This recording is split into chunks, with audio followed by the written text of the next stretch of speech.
Hello everyone. Welcome to this webinar about finding buyers and doing business in the European fish and seafood market. This webinar is organized by CBI, the Center for the Promotion of Imports from Developing Countries. We are part of the Netherlands Enterprise Agency and funded mainly by the Dutch Ministry of Foreign Affairs. We also conduct a project in Central America funded by the European Union. Through our projects, we support the transition to sustainable and inclusive economies by helping SMEs to export, among others, to Europe. My name is Sanne Bogers and I'm a Program Manager Market Intelligence at the CBI, responsible for the fish and seafood sector. CBI offers market intelligence on the European market for 14 different sectors, ranging from fish and seafood to tourism and to processed fruit and vegetables. Our market intelligence is specifically aimed at exporters from developing countries. It is free and it contains a lot of tips on how to best enter the European market. For the fish and seafood sector, our market research is conducted by Seafood Tip.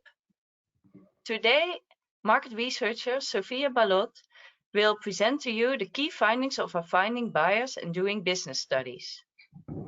And I'm very happy that 2 European importers of fish and seafood will also share their experience and give advice during this webinar. This webinar will take about 75 minutes. After the introduction of the speakers, Sophia will share the outline of the webinar.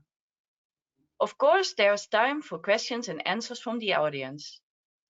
If you have any questions, please put them in the question box. At the end of the webinar, I will also give you some more information about the market intelligence that we offer. Some practical information about the webinar. We cannot see or hear you.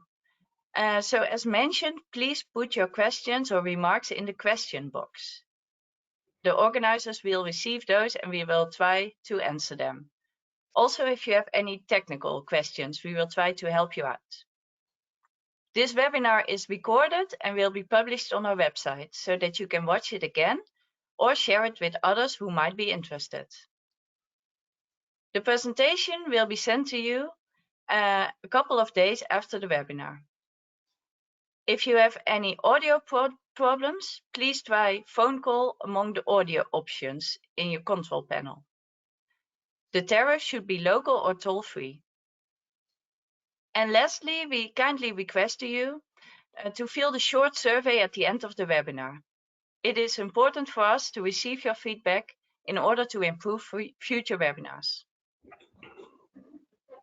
So I will now give the floor to Sophia for your introduction, and I wish everyone a very interesting and useful webinar. Hello, thank you, Sana, for the introduction. Good morning, good afternoon, and good evening to everyone who's watching the webinar. As Sana has mentioned, I am Sophia Balod. I'm from Seafood Tip, and I'm the editor-in-chief of Seafood Tip.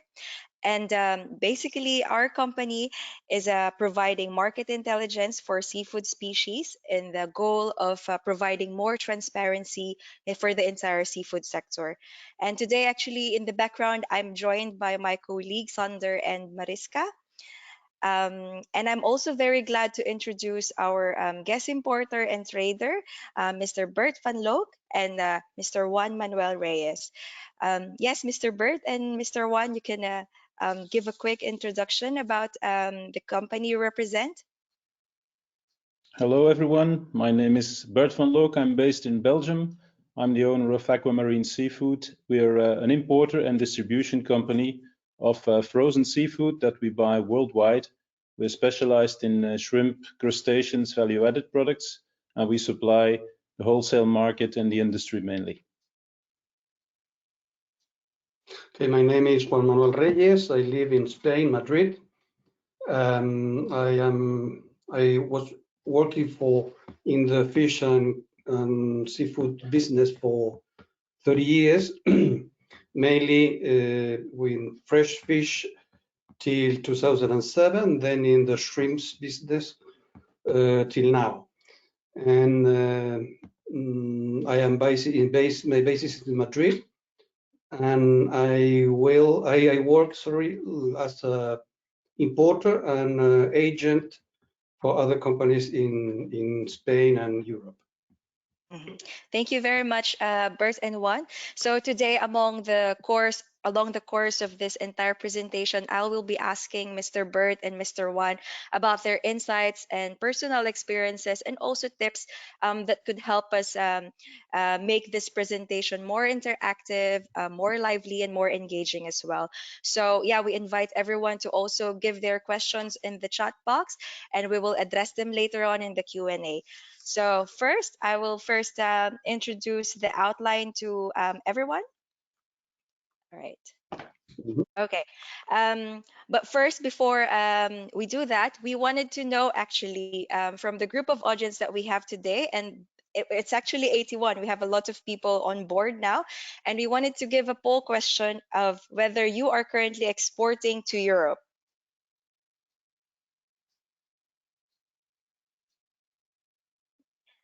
The poll is open, and you can now vote.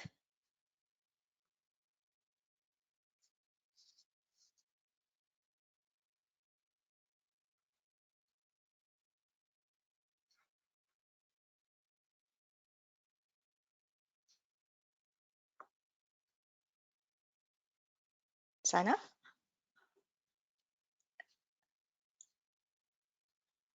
Yes, 70% of our audience has voted yet, so waiting for a few more responses to come in.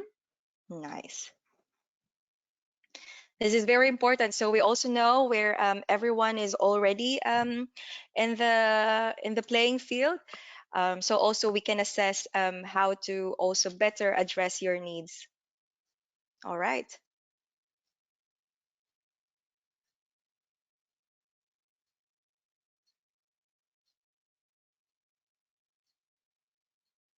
So I'm sharing the poll results now.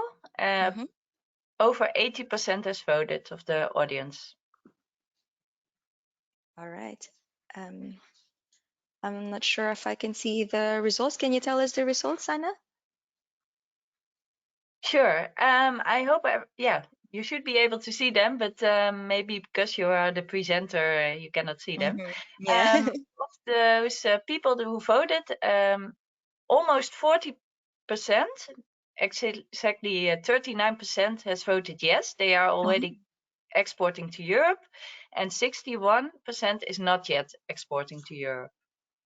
Okay, that's very interesting because I think then this webinar is basically tailored for you because this webinar is about finding buyers and also doing business in Europe. So this is sort of like the perfect crash course for entering the European market. And for that, maybe the next question will be more helpful in order to in order for us to understand. The next poll would be yes. What is currently your biggest challenge in doing business in Europe? Will that be the lack of certifications currently in your company or your fishery? Second would be the communication gap or cultural gap. Third would be the lack of buyers and opportunity to meet buyers. Or D, logistic problems such as, for example, delays or packaging problems or yeah, the whole logistics area.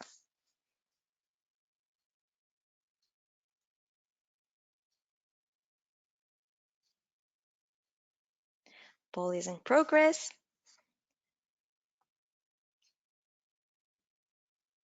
I think this is very important to know because currently, especially within the European market, especially during the pandemic, it's quite hard to maintain the level of the business in Europe in the same way that it has been the pre-pandemic and during the pre-pandemic period. So this is important to know for us as well. Maybe Sana, is it already? Waiting for a few more responses. Yes, I think we can close the poll in a second. 74% of the attendees have voted now. And the results, 39% says it's a lack of certifications. Mm-hmm. Only 4% has to do with a communication gap or cultural gap. The majority, or almost the majority, 47%, has a lack of buyers and opportunities to meet buyers.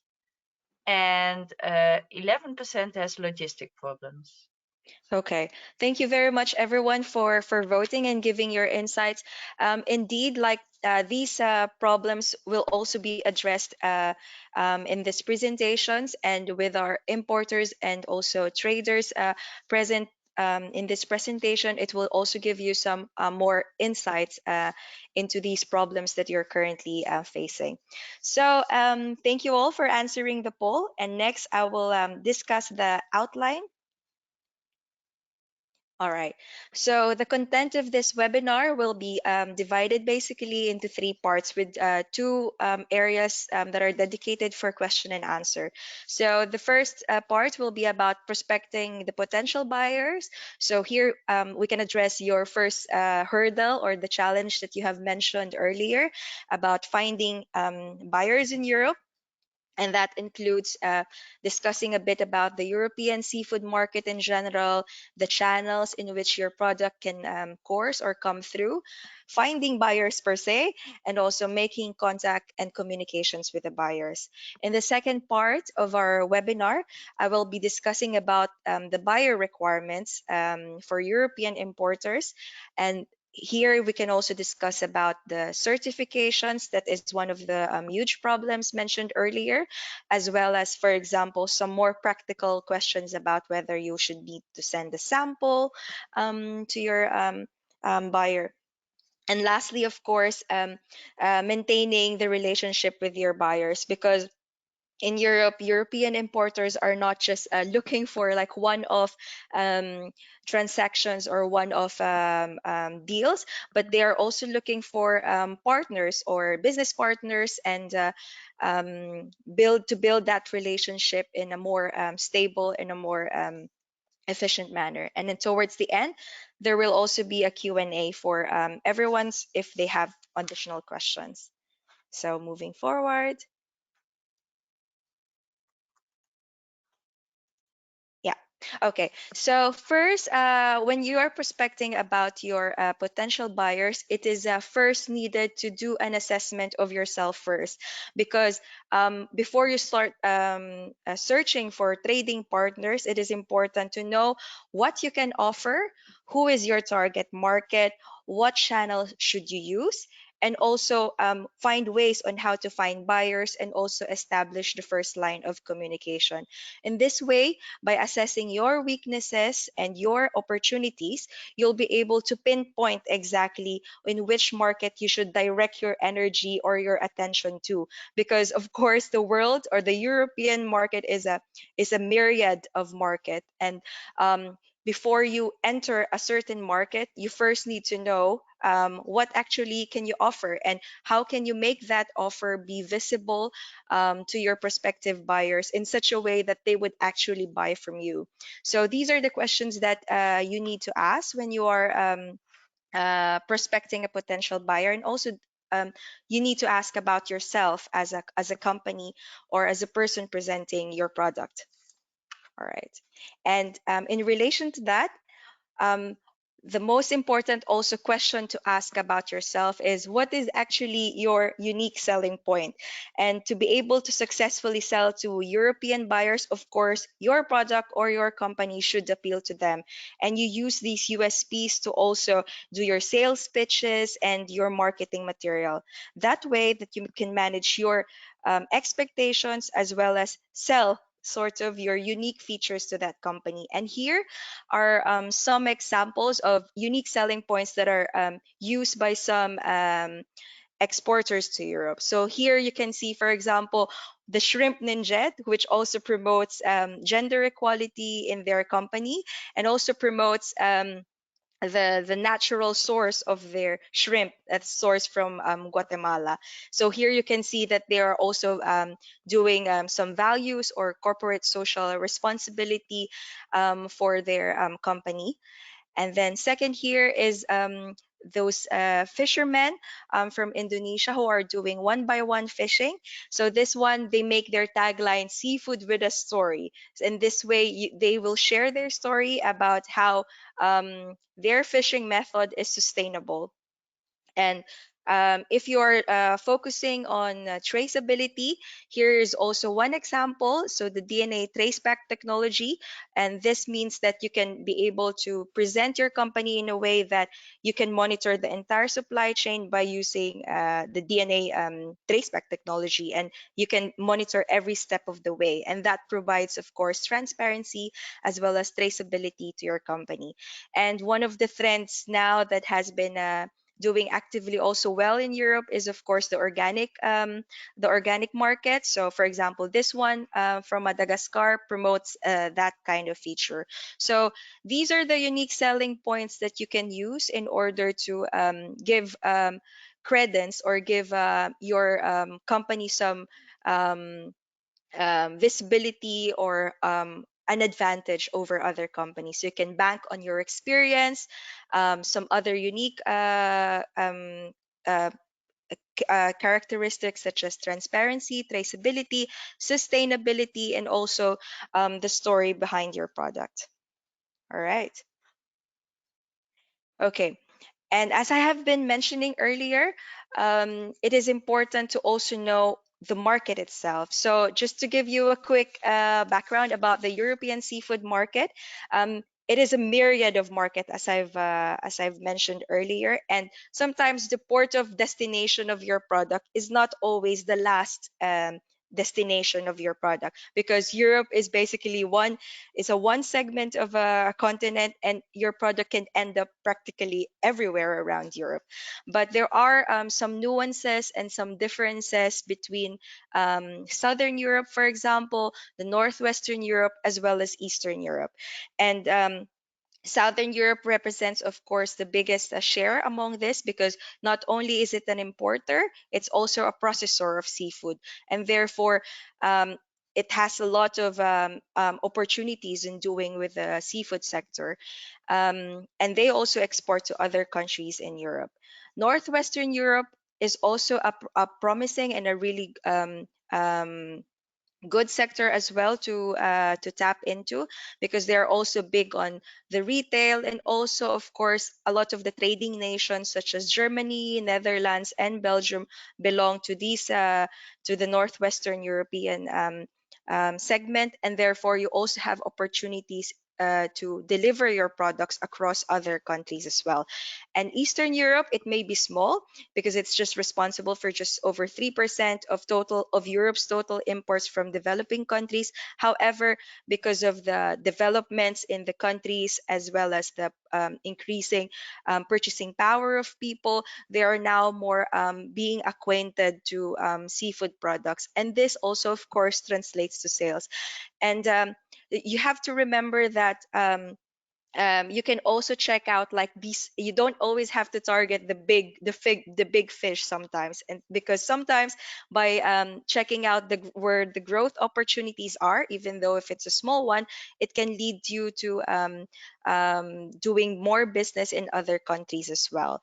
That is also why that we invited our importers today. So we have a representative from Spain, also a representative from Belgium, to discuss a bit about the differences in the seafood market and what kind of products do they actually demand. All right. All right. And now I'm gonna go through a bit about the channels, or in which your product um, can course through towards the end market, which is, for example, a European retailer or a wholesaler. So for example, you are here in the processing or the exporter section. This is, by the way, an example of a shrimp product being sent to Europe. This is a supply chain. And you can find this as well in the CBI studies that is available online. So you can find, for example, certain species there and see how their supply chains work. Yeah. So basically, in the supply chain, um, you can also have importers, wholesalers, or processors within the supply chain, or also you can, depending on the needs of your company, also hire a local agent or a trader that can help you enter these markets. So they kind of serve as like the mediator within the European market. But sometimes it can also be a local agent that is in the actual country per se, that would be your extra hand there, looking at the products and checking the quality, for example. um, yeah, and depending on your end market, so if it's a retailer or wholesaler, you have various ways in order to reach that. Sometimes if it goes through a processing industry, for example, if it goes through the processing sector, mostly in Southern Europe, and that can also be one of the channels where your product can also end up to. Maybe I think here it's a good time to ask our guest importers and traders about the channels that they usually prefer, or maybe they actually work with, they have good experiences with importing directly from the exporter, or whether they prefer, for example, a trader. Because, of course, in different end markets, there are different requirements. And for example, for our European retailer, it has the most direct access to the consumer and also have the highest margins, but they are more working in close contracts or in a yearly basis. So you really have to give like a steady supply, sort of, for a European retailer. But maybe this is something that we can engage our guest importers in. Bert and Juan, what channels do you usually prefer when you are importing, for example, a seafood product, and what are your experiences about it? Well, my first experience is well, normally Spain is a country with a huge traditionality of food, fish food, seafood, etc. Mm-hmm. It is probably one of the most, well, historically, in Europe, is the biggest, I think, consumer of fish. Yeah. There is a big industry of processors. Yeah. So normally they buy raw material to process here in Spain, in shrimps normally for cookers, in fish is frozen for cuts, etc. Make another value-added product, no? Yes. But I think there is two channels very different. One is the fresh, another is the frozen. For people who deal in the fresh, of course, is a good market also. And in Spain, we have the company named Mercamadrid, is from official company which you can buy fresh food every day, and all the fish that are imported in fresh into Spain normally goes to this place in which you have the buyers and the seller. I mean, they buy and they sell to the retailers. So Mm-hmm. there are different markets, very well organized and very different each other, no? Of course, if we have a lot of people from India listen this webinar, the shrimps is being a very important product in the world. But Spain is mainly a country of banamey, not the monodon. So for them, it's very difficult to sell in Spain, probably, no? Because the main industry is cookers, and the banamey is better for cook than the monodon. It's like in France, there are 20 companies in Spain that cook shrimps, and they prefer the banamey, mainly prefer the banamey. Of course, Indian people are producing banamey also. So realize that the market, they have the competitors mainly is Ecuador and Central America. I think the bigger buyers, the supermarket chain, of course, they want to have somebody here to speak with the problem that have the products. So it's required, I think, to have an agent, representative, etc.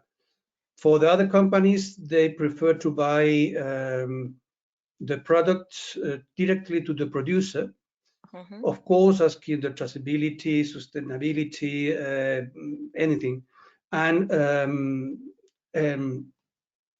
I mean, they like to buy directly and to visit the producer and the supplier in their country to see the farming, to see the plant, etc. So I don't know if I was clear a little bit about both different channel of. Yeah, I think it's clear, Bert, that there are like different ways in how to, depending on the buyer itself, right? And having an agent can also be sometimes also be advantageous in this way, because in Spain, also in France, the communication is really a good. It could be a barrier if you are not speaking French or Spanish, and you need someone on the deck basically to see the product itself. Yeah. Yes, that's correct. But I think Spain has changed a lot in the 30 last year. No, Hmm. now people I mean, for me, which is the buyer that is interesting? Okay. The buyer is this one who speak English. Mm. Otherwise, you can communicate. It is very difficult because realize that we are Latin. Latin is different idiosyncrasy, and after the meeting always you go to for a meal to a restaurant, etc., and going with the translator to a restaurant is a little bit fragmented, no? So people like to be closed. They like to feel the chemistry with the other people. So you need is more, well, probably an Italian is the typical Latin people, no? I don't know if you understand me. Okay. Thank you, Juan. And maybe Bert can also give some of your insights. Seeing as you said you deal also with wholesale, correct? Yeah, correct. We deal with wholesale and we deal with industry and have plans to deal with the retail industry as well. Now, for us, we are purchasers, of course, we are importers, and our system is double. We do most of our purchases as directly as possible to the producer, to the supplier of the goods. But we also use agents sometimes in as much as they offer an added value. So for us, it's important to see, okay, what are my needs and what is the best way to get the product with the maximum guarantees. So we feel that in as much as the communication channel with the producer is good, if people speak the language well, it's better to communicate directly because you can feel each other, you can determine the specifications very well, and there is no, let's say, risk of losing some communication between the importer and the producer.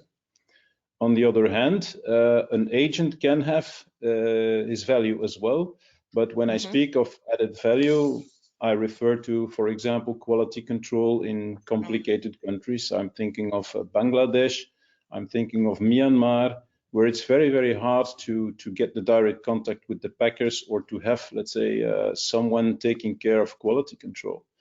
This is, I think, today the biggest challenge for our industry is not so much getting the contact, because the online system allows us to have access to practically the entire world. We find listings of suppliers and producers, but it's actually finding the right way for your business. So message is that when there is someone in between the production and the importer, it has to be an added value for the people. So I think All right. both systems have an advantage. We use both. All right. Thank you very much, Bert and Juan, for your insights about the channels that you can use for your product to come across. All right. So moving on with our presentation. I think this one is more the practical ones, and one of also the the questions or the challenges earlier that was mentioned is about the finding buyers. And this one, all the links are actually on the CBI website, on the study about finding buyers. So you don't have to copy it. It's on the CBI study. And for finding buyers, of course, you can look for them online. So a quick Google search will actually lead you to some good leads for your contact. But the real challenge there is to sift or to filter those things that you find online. Um, and maybe a best way also is to go through LinkedIn or through other social media platforms and check on the page actually who are the people in charge there. So who is actually the purchasing manager, for example? Who is the person that you want to reach out to? What kind of company is this, and what are the products and the requirements that they need before you message them on email or on LinkedIn. So doing a quick search online will yield you some good results, but the challenge there is to really be able to filter those contacts and see through the pile of everything that you find online, and see who the person to contact is. Other sector associations can also provide some contacts. For example, the Seafood Importers and Processors Alliance, or SIPA, and then the EU Fish Processor and Traders Association. So a group of traders that come together, and here you can find like various companies listed as well, or who are members of these associations. Of course, nowadays trade shows are a bit on the low side, sort of, because the trade shows are mostly cancelled from last year, and we still don't know, for example, how this would push forward in the future. Some are actually already doing hybrid shows, so partly online and partly offline, in order to cater to the vast audience that wants to participate in the trade shows. um, but these trade shows, you really have to monitor yourself as well. And actually also on CBI website, you can also see there some list of tips on how to find these trade shows, for example. And lastly, the governmental and the non-governmental agencies such as ourselves, so CBI, Seafood Tip, and the European Trade Help Desk, they can also help you find contacts on who to find or to connect with in the company. So they can give help to for matchmaking, for example. Also give help on the tips on whose company actually works specifically on a certain product. So these are the avenues, or the links that you can also check out on how to find buyers. All right. Um, and when you have already found your buyers, and when you have made that golden lead list, they say, um, now you have to make the initial contact, of course. And that is after you have made the lead list, or these are the list of the companies who have the highest potential based on whatever your criteria is. So remember, in the beginning, we already have outlined some of the strengths of your company, and what are your USPs, your unique selling points, and what you can offer. And after making that lead list, you can narrow it down and research the company and the contact person that are actually responsible to reach out to. And afterwards, you can send a formal email clearly stating what you can offer, your company's strong points. So back to the unique selling points that we were talking earlier, and what you would like to your buyer to tell you. So if you, for example, are needing, or if you have questions yourself, or if they want to sample, or how much volume, for example, are they looking for. So you have to be straight to the point, and also um, respectful of that company's, of that company's or that country's um, point. The last one would be to follow up probably with the phone call and set up a meeting. So after, for example, you have identified the email, you have already made your initial contact, you can also, of course, follow up with a phone call or an online meeting. But these are also, you also need to be prepared when you are making these lines of communications. And this is also where I wanted to ask our importers now, what do you actually do when you receive an email from an exporters, and what are the things that make you say, oh, okay, this is a good email, I'm going to reply to this person? And what are the things that make you say, oh, this is maybe this is a red flag, I do not want to reply to this email? Maybe you can give us some of your insights, Bert and Juan. Yeah. Well, for me, and probably also for Juan, we are receiving a lot of email every day. And it's always a challenge to separate between the useful and the not so useful emails. So for me, I think initial contact with a new supplier would be a combination between an email and a follow-up call. And I see that in recent years, the follow-up calls have gone down a lot. It's mostly mass emailing. And when I receive an email which is very short, without much detail, without a proper introduction of a company, without proper contact details, or from a Gmail or a Hotmail address, even sometimes sent as a blind carbon copy, a BCC, that does not really attract my attention. When I see a well-structured email, nicely presented, telling specifically who the person is it a producer, is it an agent, is it a trading company, the product that he's specialized in, proper contact details, maybe a link to a website. If it comes across as very structured, nicely structured, you always have a first impression. And what I want to say to, people looking for buyers in Europe, there is only one chance to make a first impression, so you better make it good. I do see a lot of random email coming in from people, probably trading companies or agents, just being very, very brief about what they do, sending immediately an offer where I don't know who that is. Is that from a trader? Is that from a producing company? Without anything. So that is something that I'm really flooded with, and I don't pay attention to that anymore. Well, if I have a nice structured email and then followed up by a phone call, not a WhatsApp message, but a real phone call saying, sir, I sent you a presentation of my company with a brochure. Did you receive that? Is there anything you want to talk about? Or can we schedule a time for a follow-up meeting through Teams or a video call or on Skype? I'm really pleased with that. So that for me is the main message, that, okay, know that most of your potential buyers are flooded with email.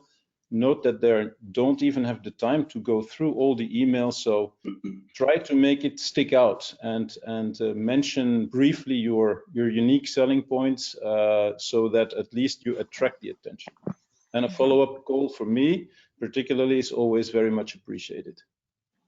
Thank you, Bert. And for you, Juan? Well, I am absolutely agree with Bert. I have the same impression, same idea. Normally, I receive mails in which says, "Dear sir, I have this product. I am a producer. Nice, please. I hope you answer." To say no address, no company, no Mr. Reyes or dear Juan, no nothing. You know. So this one, which people send to a lot of address, 20, 70 address, I never respond. But when I see that there is an address, there is, they say, dear Mr. Reyes, always during all my life, I have responded all the mails, all the WhatsApp, if I am interested or I am not interested. Or maybe sometimes I have had the intention of to help people and to say to whom they can to direct another mail to offer their products. because I know that it's a very hard work trying to introduce your product in a new countries, in a new market. Yeah. And this is not normal in Spain, probably, because at least I am Chilean. I lived in Spain for 40 years, but that's Spanish. But Spanish people, when they read in English or in French or in another language, normally they don't read it. Go directly to the yeah. So if it's possible to help people, I will try to do it. But this is a way of living, no? I mean, that's my character. Wow. But I agree with Bert. He's in all the reason, and it's okay. All right. Well, if I may, another point which is important and which sometimes annoys me is that a lot of people start using WhatsApp as a first contact. And I think that WhatsApp for me is mostly used when you know the people, and then you can use it for short messages and follow up, but not for an introduction or just sending an initial offer. So avoid WhatsApp for an initial contact, I would say. Okay. It doesn't work with me at least, but I'm sure I'm not alone. And also be aware that there are time differences. And when I receive a WhatsApp message late at night or very, very early in the morning, it indicates to me that the person is not aware about where we are, or not respectful. When they know where we are, they're not respectful in terms of respecting the time, let's say. So very important is use email and a call, first a call and then an email, or vice versa, but avoid sending random messages by WhatsApp. I think those are very, very important points that you raised, Mr. Bert and Mr. Juan, and it all really leads to clear and concise communication. And communication is like your first basic, it's your first introduction of yourself and your company. And if you do not communicate well, then that is only going to go downhill from there. And that is why, on that note, I'm going to move to the second the next slide, which is the communication part.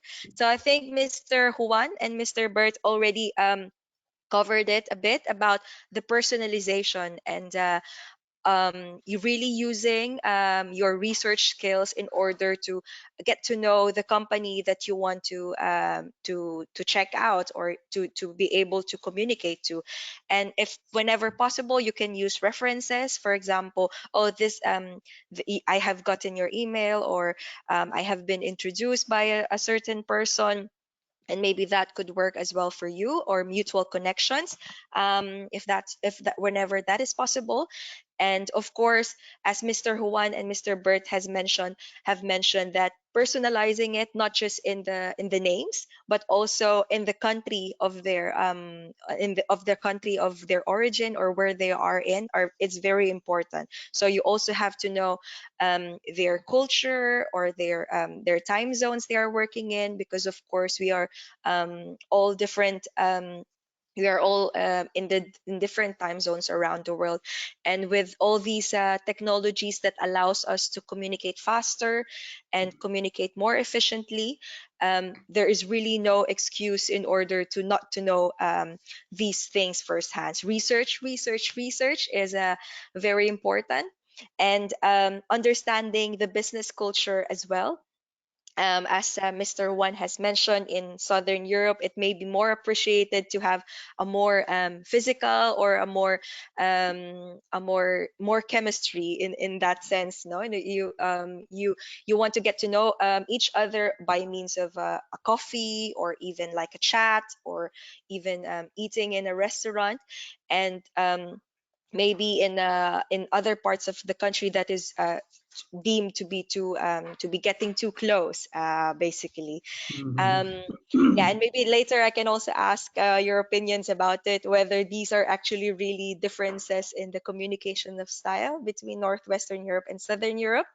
um but for example, as Mr. One has mentioned, in Southern Europe, there's people there mostly um in France, for example, they speak French, or in Spain, they speak Spanish, and maybe it would be useful if you have a good translator that can help your messages come across. And you, or either if you don't want to hire a translator per se, that you make sure that whatever you're writing is correctly translated, like that kind of due diligence that you do in those emails really have an effect or an impact whenever you try to communicate something. And lastly, because nowadays it's in the pandemic and not a lot of trade conferences, or you cannot really go out to go to a bar or a coffee to bond. Most people like us, like everyone in this meeting, are meeting online. And for online meetings, there are also some good tips that I want to share when you are meeting with someone in for the prospective buyer. So first is to consider the time difference, of course. And if you have a certain scheduled time, that you sign in as much as possible earlier, so that you can check all those technical problems, or that if your audio is working or if your internet is working correctly. Make sure that you have a stable connection, and that you practice your presentation as well. So if you have like a pitch deck or a presentation about your company, that you know it very well, and that you deliver it in the most efficient way possible. And lastly, listen and take notes, because communication is also two ways. So in the same way that you are giving your ideas to that buyer, they are also giving you cues and giving you attention, and giving you messages, however subtle they may be. So you have to really take notes and really understand what your client or your buyer wants. But yeah, probably this is something that Juan and Bert can also share before we can start to go to the Q&A. Yeah, maybe you have something to add. Maybe just Sophia, just if I may ask, because we have a lot more to tell, and Mm-hmm. the time is flying fast. So I think we should, yeah, speed up a little bit, and maybe we can save the questions for Later. after the last part. All right. I think that can also work. Yeah. So maybe we can if you don't, do you want to add anything else about the communication style that I missed, so that we can move Well, on to the next phase? yeah, on my side, I think it is clear that these days the business is 50% about products, but also 50% about people. So I Mm-hmm. think the connection between people is the most challenging thing these days. It's not so much where do I buy this, but from whom will I buy this? So it's very Okay. important to have a direct communication line. So use these online tools, communicate openly, use the phone rather than an email, Mm-hmm. because this is about relations with people, more than ever. All right. Thank you very much, Bert. And now we're moving on to some of the more technical parts, which is assessing buyer requirements. So in the same way that you want to establish the first line of communication, then there are the more technical side, or the actual business, the dealing with business, which is the buyer requirements, such as the food safety certifications, sustainability certifications that your buyer may need from you. These are very important to also ask and research yourself. And secondly, you also need to um, ask your important importer how, for example, they want to receive the specifications of the products, and how do you also negotiate with also the prices, and the if, for example, they wanted a sample, or they want to a certain part of packaging that they want, if they are going to buy in bulk, or if they want to have this kind of flexibility in choosing the products that they want to buy. And lastly, of course, is the payment terms. So in Europe also, different buyers or different importers also prefer different kinds of payment terms. And this is something that you can also offer to them in a flexible manner. And maybe one can, Bert, also, can you give some quick maybe insights on this, as I know in Europe they prefer certain maybe payment terms or specifications. Maybe Bert? Yeah, we mostly buy against letter of credit or through letters of credit, and they're usually done at 60 days from bill of lading date. Sometimes it's paid at site as well, and for some starting exporters, this may be an advantage, and it sometimes allows you also to get slightly better prices when you pay direct. However, it is common to have a 60 days term so that you actually pay for the goods after they arrive, because once you receive the goods, you also need time to sell, and most of the clients pay you at 30, 60, or even 75 days. So this is a kind of splitting the financial part between the supplier, so the exporter, and the importer. And what about, for example, like guarantees or like those kinds of things? Are these things important for you as well, like the insurance you for the products, for example? Well, insurance, in our case, we have it. We have a contract with an insurance company, and everything we ship is automatically insured. We do have quality control at origin as well. So most of the containers we ship are inspected locally in the country of origin before shipment, so that makes it easy. Should there be something wrong, we can correct it before shipment. So it's good to have that in place for the producer and for the importer. Okay.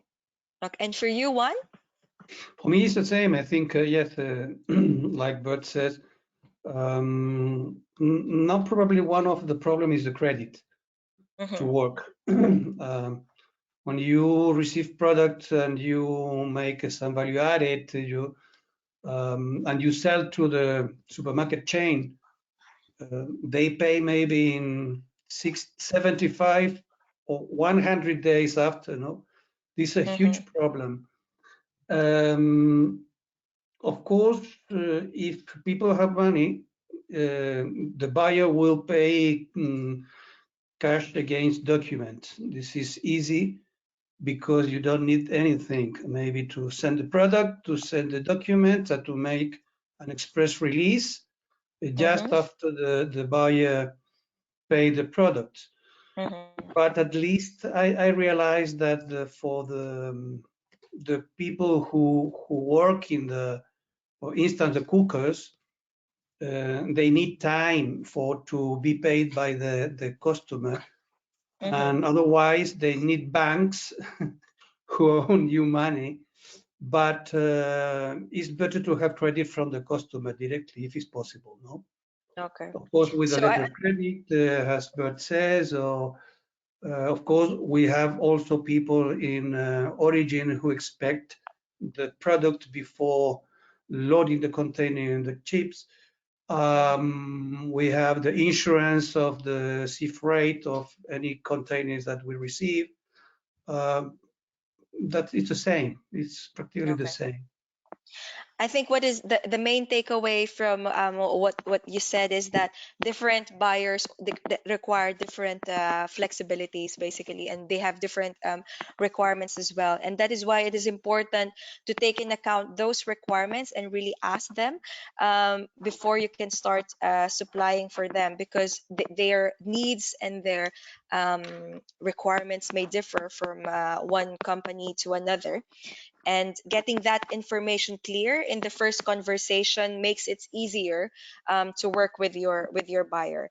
And maybe on that note, I will continue with the part about the samples, because I wanted to ask actually. So this is an example for our listeners in the webinar. This is an example of a product offer.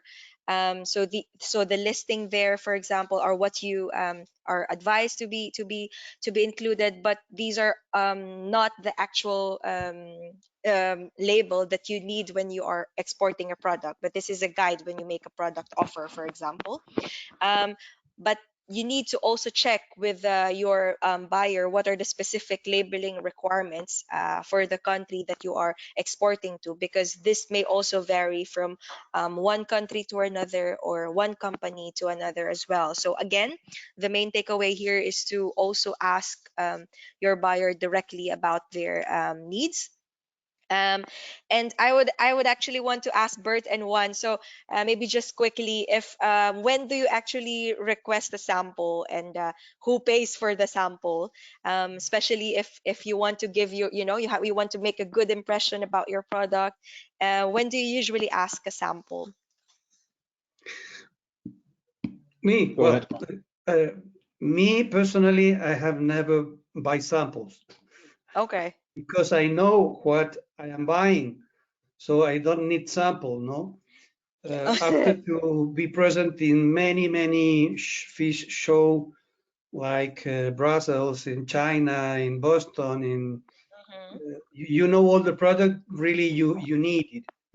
And I prefer to have people who in origin who go to see the plant, the farming, etc., to have a certificate. Of course, here in Europe, like Bert, all the companies is required under the certification ASC, the BAP, etc. You need the bigger to send a supply approval questionnaire of the supplier with mhm, a lot of items, question, etc. And then when you work, when you receive product, of course, you have the microbiologic analysis, mhm, antibiotics, sulfate, a lot of things. I mhm. mean, it's a work in which you have a lot of papers to Yeah, but see for you, one fish or one yeah. shrimp. Mhm. And for you, But Bert? well, in Well, Europe, the authorities are asking all these things, and Okay. there is no way you have to do it. Mm. yeah, All right. samples are sometimes a necessity.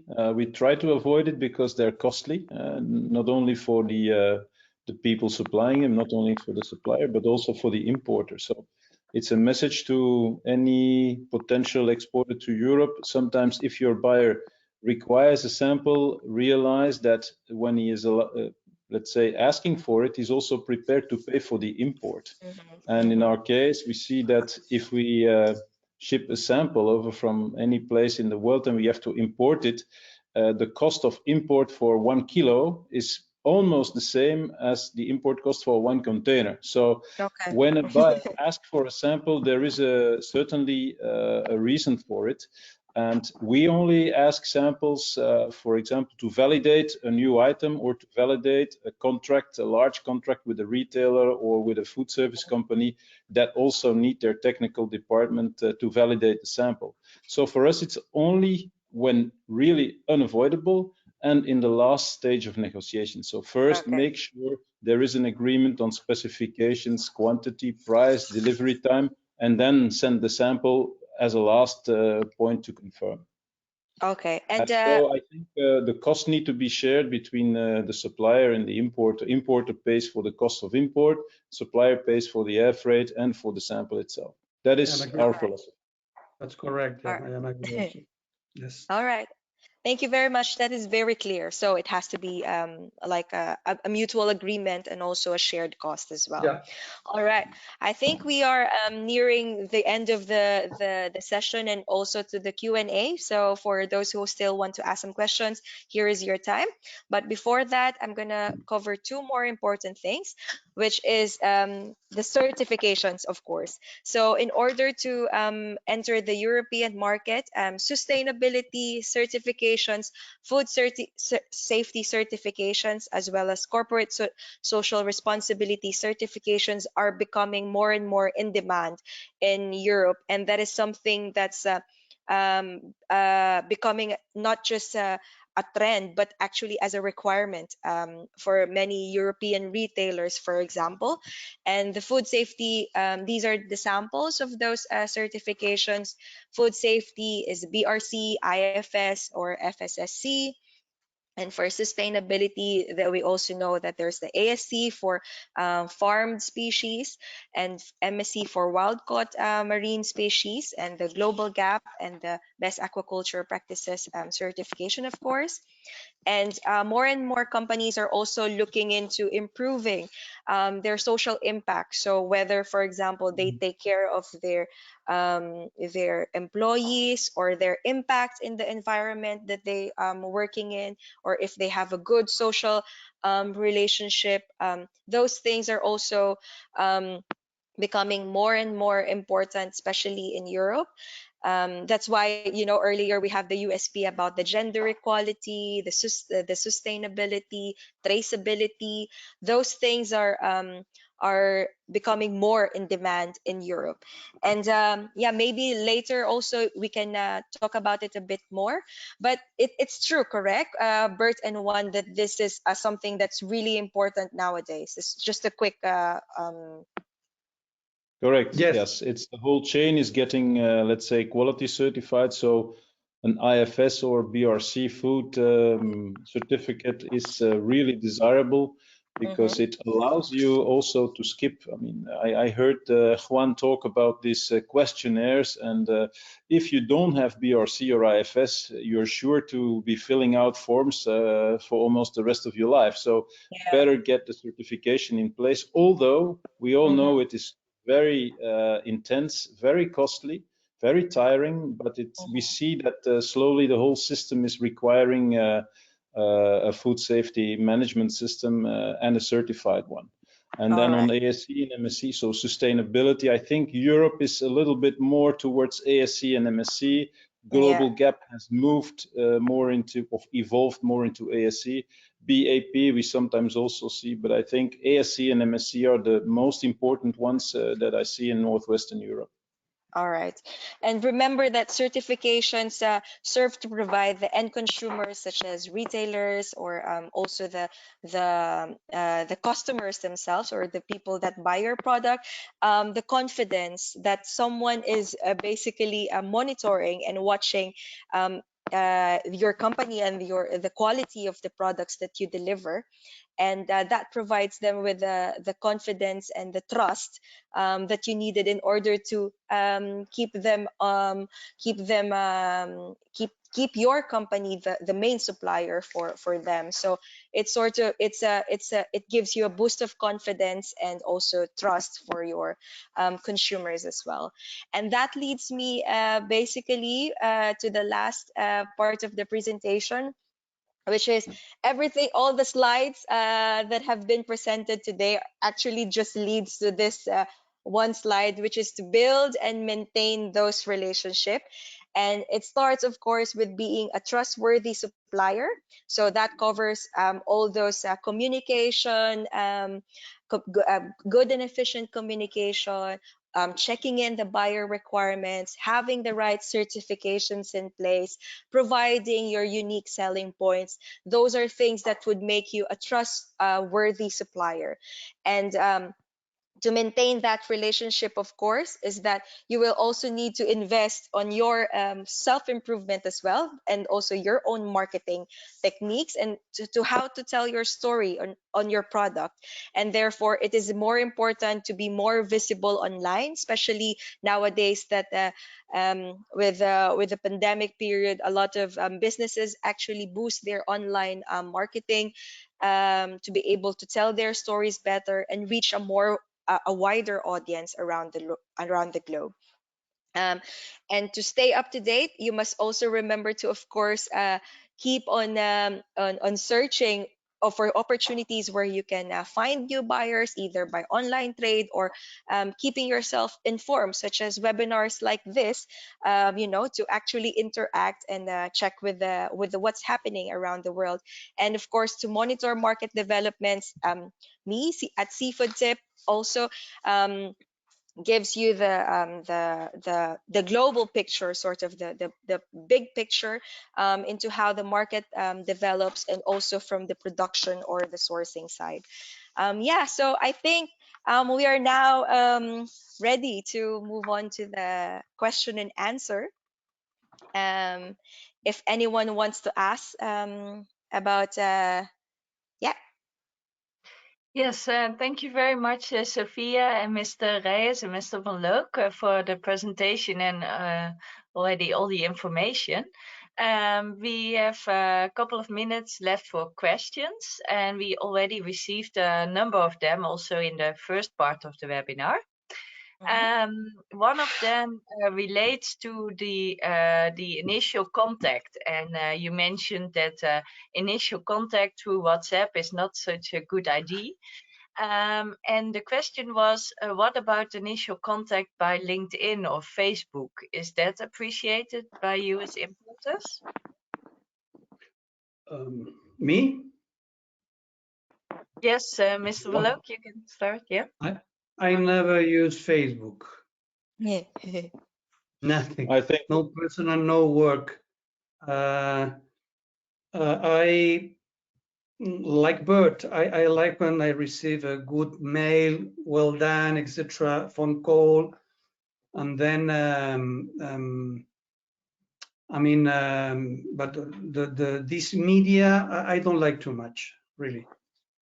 I think Juan has a point. Facebook, I'm on Facebook, but only for, let's say, my close friends, and I don't really use it for business. And I also do not tend to link anyone or accept invitations professionally on Facebook. On LinkedIn, I am, and I can appreciate contact through LinkedIn in as much as they are accompanied by a short message and a concise message providing all the information that might be of my interest. So yes, LinkedIn is a medium, but in 95% of the cases, it is just a request for, let's say, to get LinkedIn, but no information at all. So then it requires me to go and look on his profile to see if it is something for me, and I don't have the time to do that.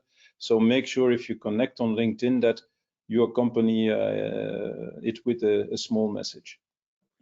That's correct. I use also LinkedIn only to know which is the profile of people of different companies, but nothing more. Of course, it's nice to have phone calls to speak about the weather, the politics, the family, the boys, but work must be write it down and by mail, because not to have a misunderstanding at all. No. Okay, And, thank you very much. And if I had to give my personal appreciation about that to people who are listening to us, I say, well, of course the price is important, but not all. It's not all. You need, of course, traceability, quality, sustainability. Anything that is more important. It's better to have a good supplier, regular and in time. And of course, this one very important things with the supplier, to honor the agreement. That is very important. And if you have good relationships with the supplier, when we have problems, that we will have problems, it's easy to solve with good confidence.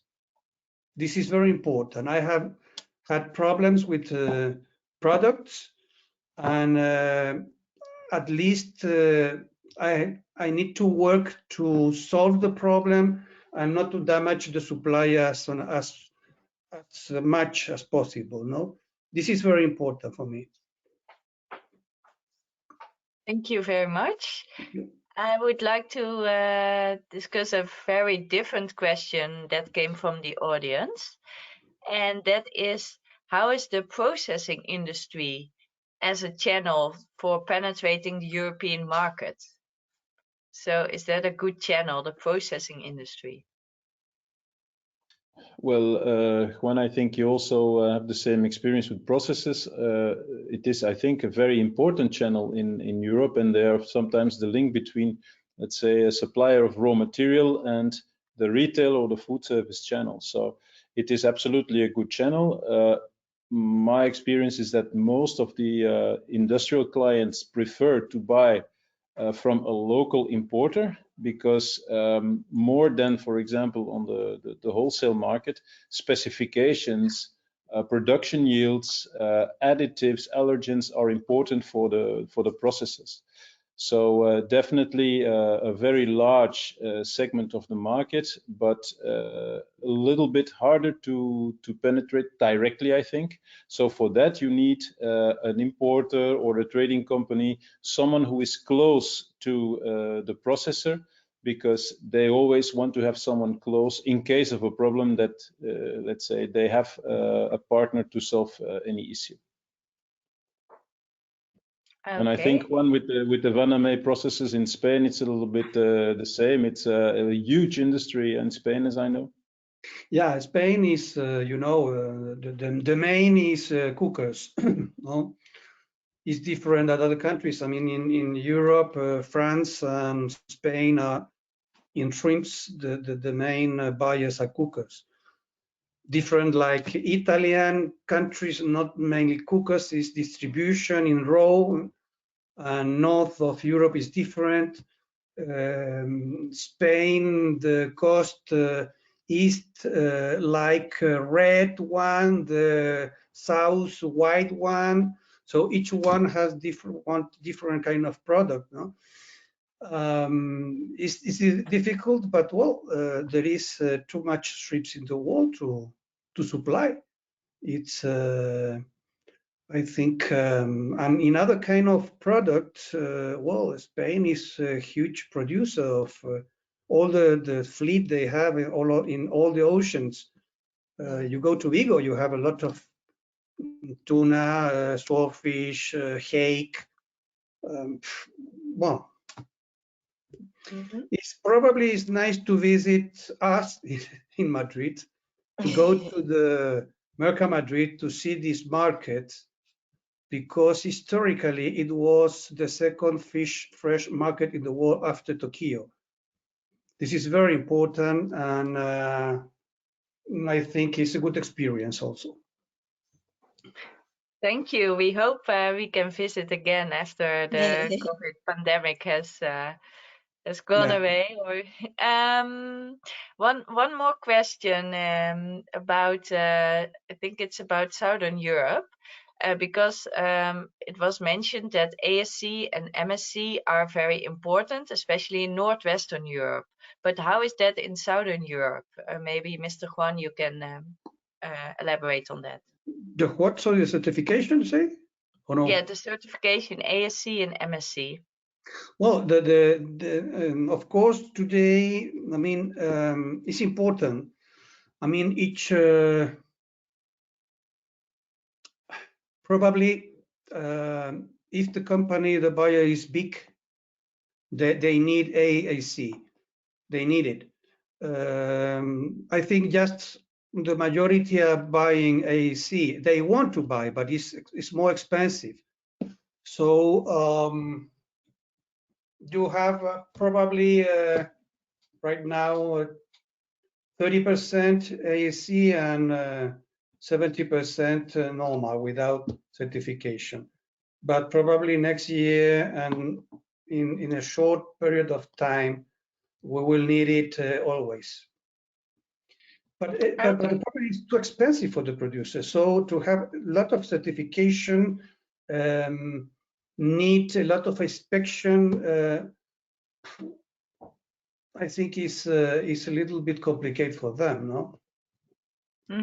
So you say that the market is demanding it, but it's difficult for the producers. Yeah, the market is demanding, but if the producer is big enough, they have no problem to have some farming approved on plants. But if we are speaking about the producer in developing country, small and medium companies, I don't know. I don't think they have enough resources to pay all these agreements, certification, papers, inspection, etc. It's difficult to manage and to work with that. I mean, my idea is crazy. It's crazy because the product is the same that we eat 30 years ago. It's the same. Is it the same that, well, in our area, we see that ASC and MSC, so sustainably certified products, are mostly demanded by retailers. So the big supermarket chains, it starts from there. And then you see that also the industries that make prepared dishes or portions for supermarkets, they also are forced to have ASC or MSC. And so slowly it moves up to the whole wholesale sector. But in our case, wholesale does not generally demand ASC or MSC, but all business related to retail, directly or indirectly, is requiring sustainably farmed or sustainably caught seafood. So it depends on the sector. Yeah. So it depends on which segment you focus on, and but in the future probably it will be a requirement for maybe the entire sector. I'm very sorry, but we have to close off the webinar already, and yeah, we don't have time to answer all the questions, unfortunately. But maybe you can find the answers in one of the market studies that we have available online, free for everyone to access. And I will just show you, maybe if you can go to the next slide, Sophia. Yep. Yes, there's the URL that you can visit. So cbi.eu/marketinformation/fish seafood. And we do have studies on demand. What is the demand on the European market? We do have studies on the trends that are important at the moment, on the requirements that buyers like Mr. Van Look and Mr. Reyes have, how to find buyers, how to do business. Those are the studies that were presented today. But also about practically organizing your export. So with the payment terms, we have discussed this also during this webinar, but there's more information in this study. And we also have specific studies on promising products, and I just mentioned a couple of them, but in total we have over 20 studies, all for free, and you are very welcome to read them and to take them to your advantage. And yeah, so you can also subscribe. I have to mention, you can also subscribe to our monthly newsletter that gives you keeps you up to date every month of the new studies that we publish. So now we have come at the end of this webinar. And once again, I would like to thank our speakers, in particular Mr. Van Look and Mr. Reyes. It was very much appreciated that you were willing to contribute to this webinar. And I would also like to thank you, our audience, for attending this webinar. Please let us know if you found this webinar useful and if you have any feedback to us by filling in the survey that is coming up as soon as the webinar ends. And on behalf of CBI, I would like to wish you a very good evening or day, and good luck with finding buyers and doing business on the European fish and seafood markets. Thank you and goodbye. Thank you. Thanks a lot for your invitation. Thanks very much.